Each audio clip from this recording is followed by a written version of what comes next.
soo dhawaada barnaamijkeygii cunno karinta ah anigoo ah Sheef Cabdicasiis Dhicis waxaan idin soo bandhigayaa qaab idinku cusub oo loo foorneeyo hilib ariga waxaa loo suubin karaa siyaabo kala gedisan waxaa loo suubin karayaa waa la shiili karayaa waa la foorneen karayaa suugo ayaa lagu karin karayaa si kasta ayaa loo karin karayaa hilib ariga waxaan idin tusin doonaa hadduu alla idmo wiigaga soo socda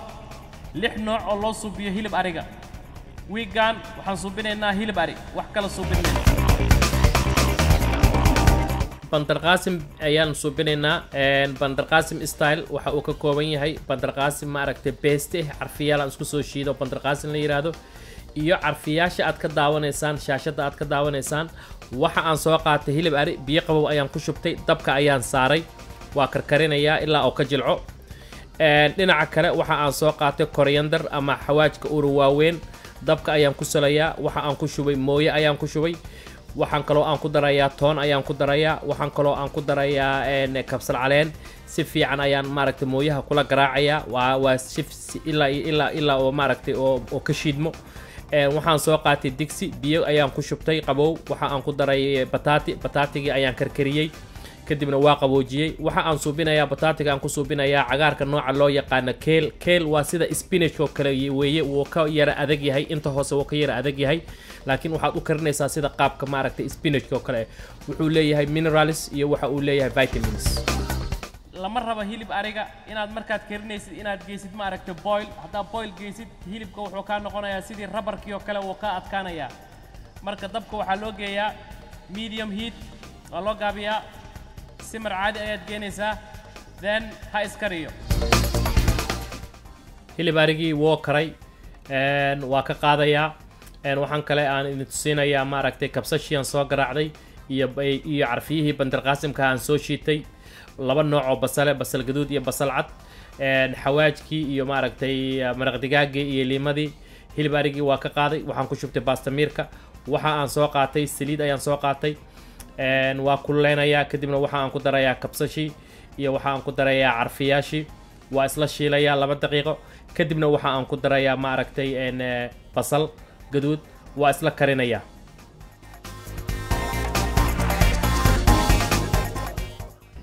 hilib arigii carfiyaashiisi ayaan ku darayaa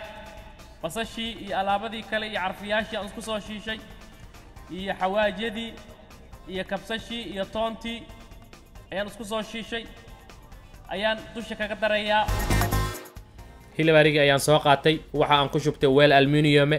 waxa aan maaragtay ku darayaa basashii iyo carfiyaashii aan isku soo daray kadibna waxa aan ku qasayaa Bandar Qasim paste carfiyaashii Bandar Qasimka aan isku soo shiitay ayaan ku darayaa waxaan dusha kaga darayaa kabsar caleen aan ku qurxinayo kabsasha cunnada way qurxisaa wayna carfisaa waa foorneenayaa foornada waxaan geysanayaa 350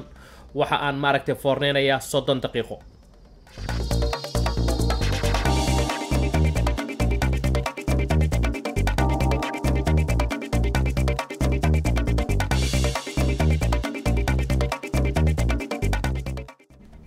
digsi ayaan waxaan ku shubtay saliid waxa aan ku darayaa maaragtay Bandar Qasim paste ayaan ku darayaa waa isla karkarinayaa dhinaca kale bataatigi aan soo qaatay waxaan ku darayaa maaragtay aan ku qasayaa curry powder digsiga hadda waxa aan ku shubayaa khudaartii ahayd keelka oo sida spinachka oo kale oo aan soo shiitay oo aan maaragtay soo karkariyay ayaan ku darayaa waxaan kaloo aan ku darayaa maaragtay maraq digaag keelka waa sida spinachka oo kale weeye waxaana uu leeyahay vitamins iyo waxa uu leeyahay maaragtay minerals hadda waxaan ku darayaa bataatigi waa isla karkarinayaa ilaa oo maaragtay maraqa oo ka baxo foornada ayaan furayaa foornada marka aan furo kadibna hilibkii ayaan gedinayaa si fiican baan u walaaqayaa waxaan ku celinayaa ilaa oo ka jilco 6 daqiiqo bataatigii woo karay waa u jeedaan waa ka qaadayaa hilib ariga waxaan ka soo saarayaa maaragtay foornada ayaan ka soo saarayaa waa u jeedaan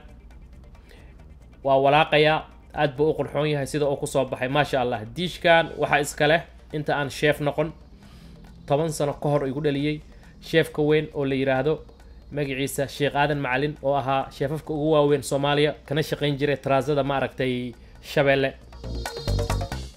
marka aad buu u mahadsan yahay meel alle meesha oo joogo bataatigii waa ujeedaa waa ka soo saaray sixni ayaan saartay waa blade grainaya hadda sixniga sida uu ku soo baxay bataatigii waa ka hilib ariga dhinaca kale oo ka yaala marka waxa aan yeelayaa ceesh ayaan hoos dhigayaa waxaan ku xijinayaa salad ayaan ku xijinayaa kadibna waxaan ku xijinayaa bataatigii aan ku xijinayaa hilib arigii aan dusha ka saarayaa keelkii aan soo karkariyo spinachka ahaa oo soo yaraado dhacaankii iyo biyihii ay ka baxeen dhinac ayaan dhiganayaa waa ujeedaa sida uu ku soo baxay maasha allah is really very beautiful